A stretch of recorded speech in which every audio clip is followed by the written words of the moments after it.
If you ask God for 1 million, He will give you the DNA of a millionaire. Then you will use it to become a millionaire. But He will not put $1 million into your hands. If I ask God, we need to get a mega church to do your work, I will not get up one day and there's a mega church. No. He will put in me the character that it takes to manage a mega church.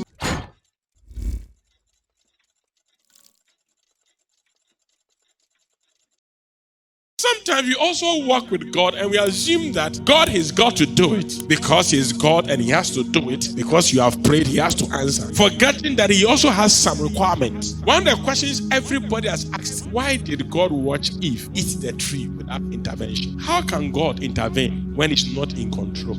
Genesis 1:26. The spiritual being said, let us make man in our image and our likeness. A coach only sees your talent, will use you as long as you are good. When you can't perform, he throws you away. A mentor make you chase him. If you don't chase him, he doesn't mind you.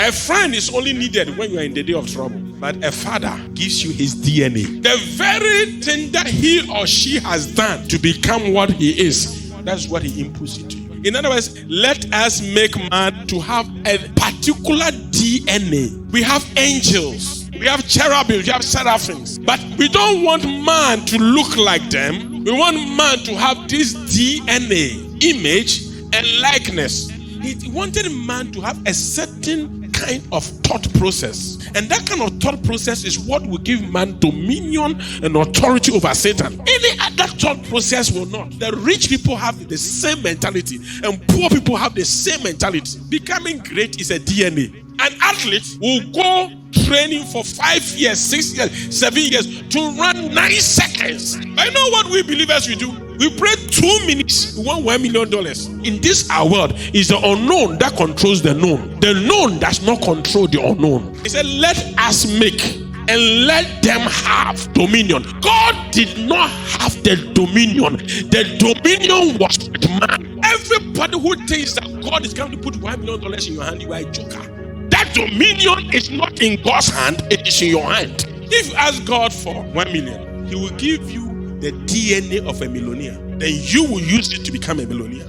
But He will not put $1 million into your hands. If I ask God, we need to get a mega church to do your work, I will not get up one day and there's a mega church. No. He will put in me the character that it takes to manage a mega church. You are a spirit being.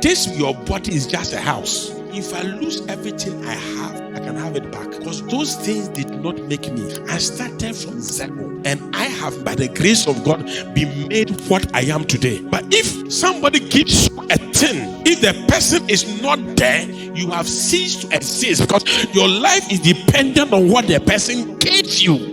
But what God does to you is that He doesn't give you, He gives you a character so that you can make what you want of your life.